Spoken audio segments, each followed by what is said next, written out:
Anong mensahe ang kailangang marinig ng mga Libra mula August 1 to 15, 2024? Pwedeng nangyayari na to o mangyayari pa lang. Kung hindi man para sa inyo itong magiging reading, baka para sa someone na malapit sa inyo o kakilala ninyo mismo. Ngayon, ito, may gender, di ba? Gawin nyo na lang energy. Okay? So, ito yung feminine energy. At yung lalaki, yung masculine energy. Pwede rin naman na ito, itong babae, yung introvert, at yung lalaki, yung extrovert. At ang huli, pwede rin naman na wag nyo nang pansinin yung gender tulad nito. For as long as tama naman yung reading sa sitwasyon nyo.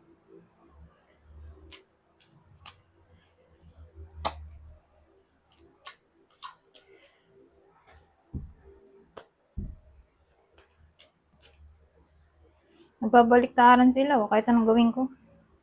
Nabalas.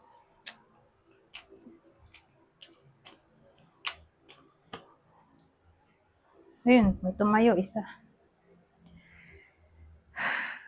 So ano to? Meron tayong babae So yung tatamaan lang ng reading na to, babae, hindi siya kasal pero nanay na siya. Pwede rin na hindi siya mayaman. Wala siyang stable job. O pwede rin naman may work siya pero hindi siya stable. So sabihin natin freelancer, entrepreneur, independent professional, commission-based, salary, contractual, ganun. Walang permanency yung source of income. Pwedeng ganun.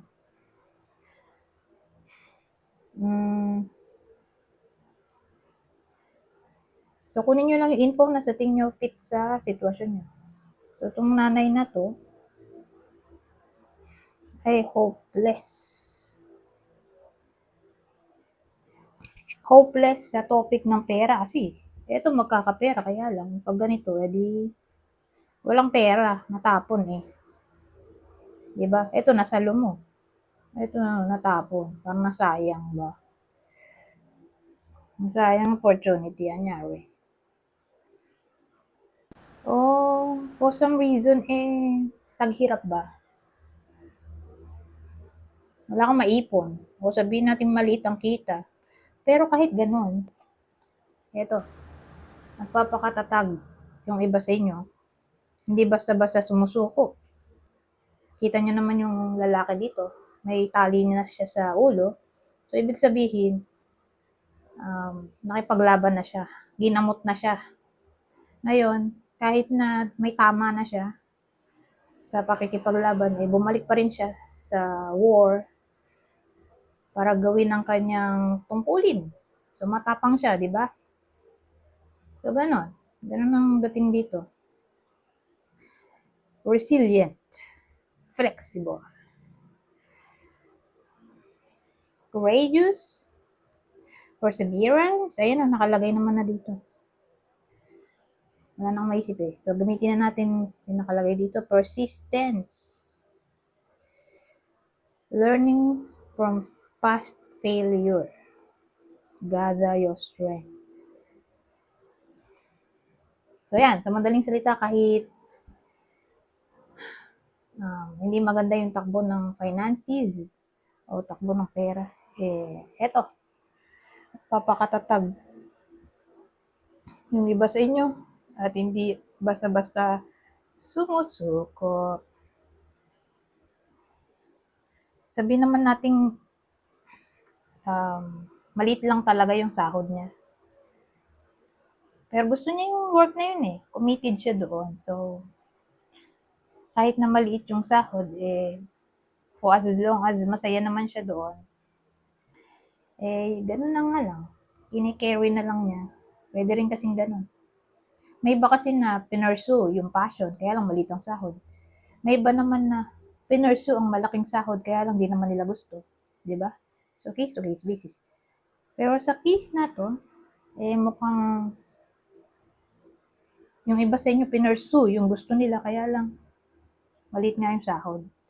O baka for some reason, hindi pa sila nag-earn ng money doon sa passion nila. Pero kahit ganun, hindi nila sinusukuhan. Pwede rin ganun ang situation. Tingnan natin dito. Baka maiba pa. La conversation. La conversazione. Z pala yun. Letterato. Ano yan? Tingnan natin kung didikit to. Dito. Well, ang dating sa akin, may someone na may katungkulan siguro.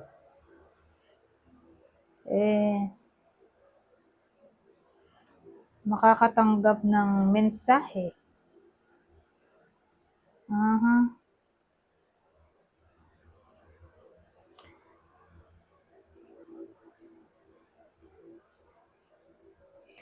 So, kung di man to literally katungkulan, may trabaho siguro. At ang trabaho niya ay stable. Di katulad dito. So, hindi siya dikit. Magkaiba. Okay? Iba yung tao dito, iba rin yung tao dito. So, bahala na kayo kung saan kayo fit. Sa sitwasyon na yan, pero ulitin ko, pwede rin tumama itong reading natin sa someone na malapit sa inyo o kakilala ninyo.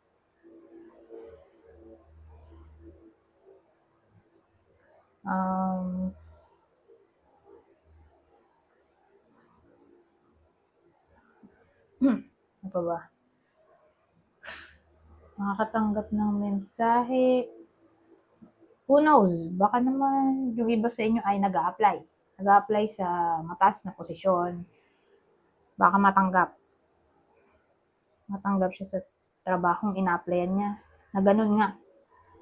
May posisyon o malaki salary. Ngayon, kung empleyado na, baka sa loob ng 2 linggo na to, kasi August 1 to 15 to maaring may i-negotiate siyang something o aasikasuhin na mukhang seryosong topic.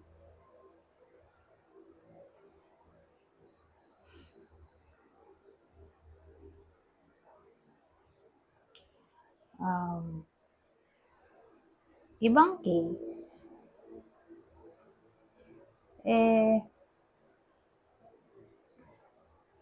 either yung taong sinasabi ko, yung may posisyon, ay gagala kasama yung mga mahal niya sa buhay. Parang mag-uusap sila, parang gathering. O kayo to mismo na makakamit o makikisalamuha o makakausap itong someone na sinasabi ko nga may mataas na posisyon, may katungkulan o permanent yung job. Kasi may iba na contractual lang, di ba? Ito permanent yung trabaho. Pwede rin tong business negotiation.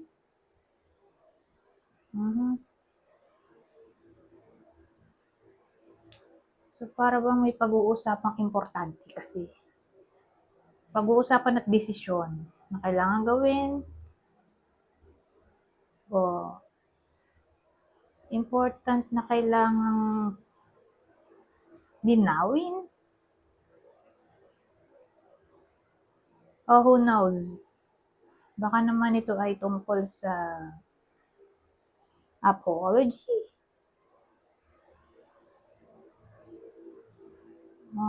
So, pwede rin. Apology, decision na makipag-usap regarding apology.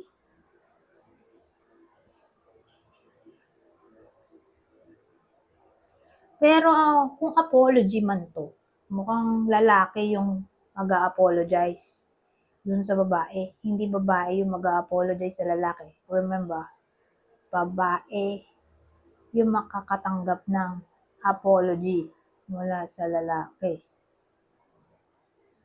Okay?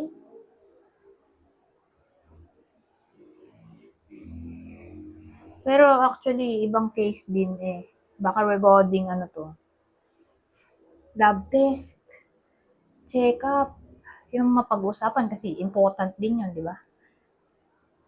So, yung iba sa inyo, kung di man kayo to, magulang nyo, kapatid, kaibigan, kakilala, baka magpa-check up.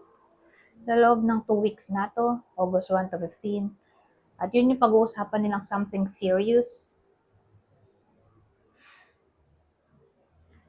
So, maraming pwedeng form ng communication dito. Isama na natin yung call.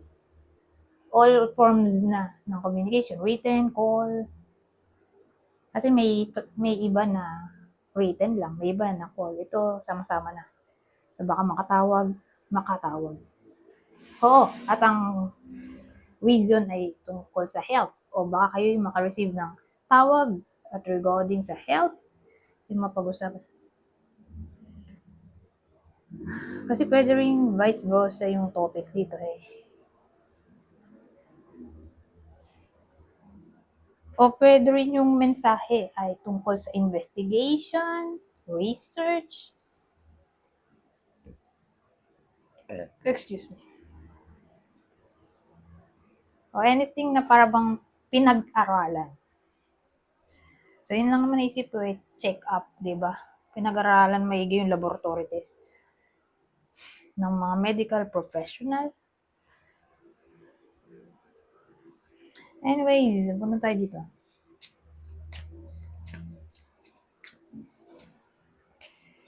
Ito na ang huling deck natin. Affection. Kaya lang, masyado maliwanag. Pag ganito na, madali. Okay na. So, sabi, affection. Ito. Ano to? Discern. So, discernment. Pag sinabi mo kasing discernment, para siyang judgment. Na kailangan mo ng matinding pag-iisip. At ito ay may kinalaman sa affection. So, pag sinabi mong affection, yun yung nadarama. At ang nadarama, usually may kinalaman sa pagmamahal. Siguro re-evaluation to, reassessment ng feelings. Love feelings. Para sa isang tao. So, pag sinabi mo kasing love, hindi naman literally relationship agad. Pwede rin naman tungkol sa pag-care. Diba? Na para bang na-encourage yung iba sa inyo na pag-isipang maigi. Kung worth it ba? Worth it pa ba? Na mag-care pa sa isang tao. O baka na take advantage na yung iba sa inyo. So, ganun. Ang daling sa akin. Ito ang importanteng kailangan yung pag-isipan sa 2 linggo na to regarding affection. So again, pagmamahal sa isang tao, karelasyon o care sa kaibigan o malapit sa buhay nyo. Anyways, sino yung yung makaka-receive ng apology, di ba? Sabi ko kanina, babae, di ba? Babae makaka-receive. Ngayon, sino kaya yon? Kanina manggagaling yung apology.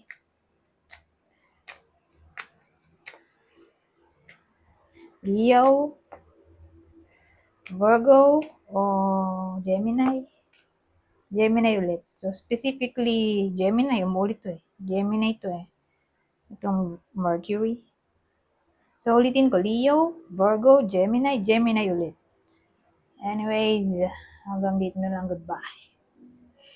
For now.